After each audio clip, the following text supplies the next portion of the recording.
The Schedule on Office Tools allows you to choose a staff member, a date, and a time, and create an appointment.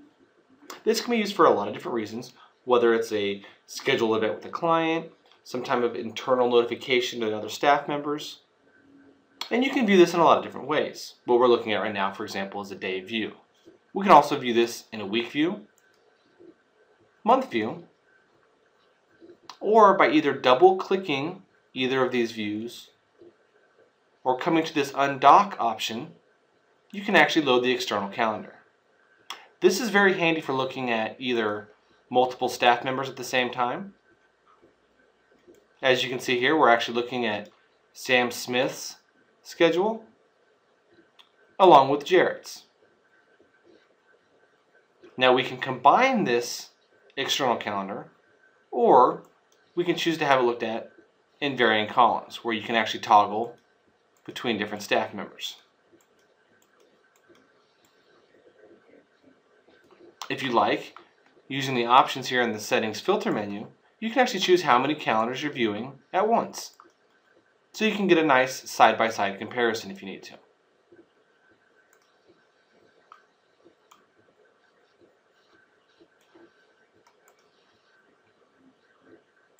There's a better example of that.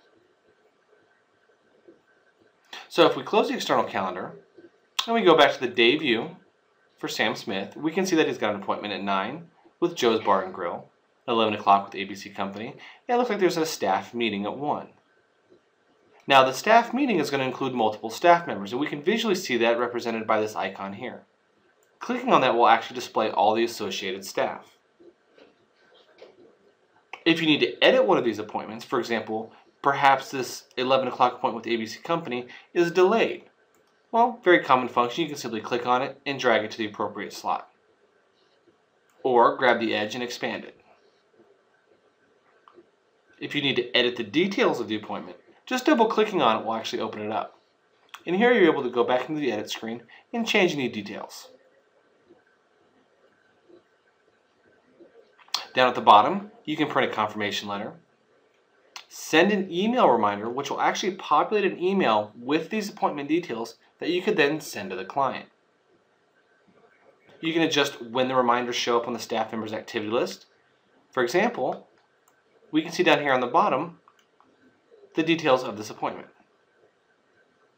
That way, as a staff member, I may not need to actually have my schedule open to know that today at 10:30 I have a tax appointment. Some other features of the schedule is the ability to create confirmation calls. This will allow you to set a reminder up for another staff member that they can then contact the client, confirm the appointment, and mark it confirmed. You can repeat this appointment. You can associate documents directly to this event. So you can actually drag a file or some documentation into this appointment, so that way next week or next month, whenever the appointment may occur, you'll have instant access to that documentation.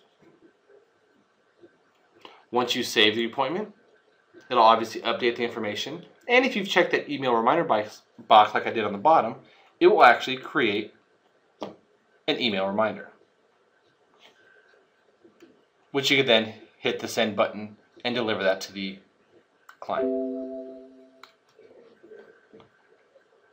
Now, there's some other functions on the schedule that are really neat.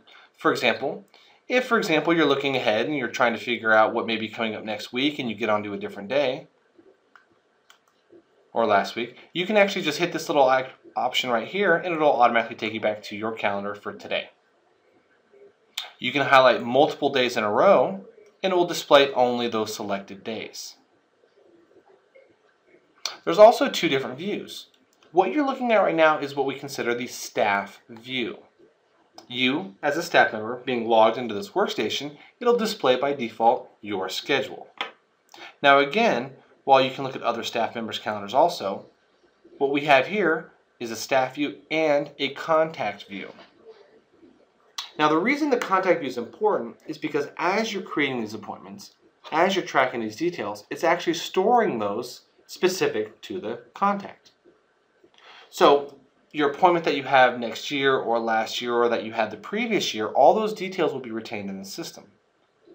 So by choosing a contact over here on the left, for example, we'll just choose ABC Company, and then going to the contact view, we can actually see all the appointments created for them in detail, when they occurred, how long they were, and so on. A quick way, a little tip and trick here, to get to that is if you see an appointment and you'd like more details on it, for example, what you can actually do is right-click on the appointment and it gives you a whole menu of options that you can do on the fly. Edit, delete, the basic functionality. But there's some other neat things you can do. For example, you could reprint or re-email that reminder. Create a time card. You can even copy this information to our AIME system, our instant messaging system. But one thing that I find myself doing a lot, especially when I'm looking for details for schedule, is I choose Go To. The reason being is you'll notice that the contact I actually have selected in the system is ABC Company. So if I were to go to the contact view, I'd be looking at all the appointments specific to ABC Company. However, the appointment I have in question here is for Sammy. So if I right-click on Sammy's appointment and I choose Go To, the system will actually update itself and select Sammy. Now, when I choose the contact view, I'll be able to see all of Sammy's appointments. Using the toggle up at the top right of the screen, I can actually flip through all the different appointments and see all the different details. So the calendar is very handy as far as tracking that type of information. Now, one thing to think about in Office Tools is we have a lot of reminder systems. We have to-dos, we have phone calls, project assignments, and so on. And they each fill a very specific role. In most cases, the schedule is typically used to kind of alert other staff people what your day is going to hold. Or if a particular task has a very time-specific need. For example, if I were to create a to-do, the to-do may be take care of this today. As we're on the schedule, I may put in that at 1 o'clock there's something that you need to do. They're not always client-specific. They can be internal administrative appointments. But it's a good way for staff members to communicate how their day is going to be simply by putting these items on their schedule.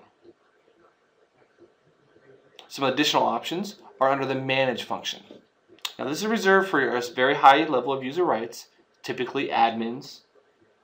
What this allows you to do is it actually displays every appointment created currently in the system.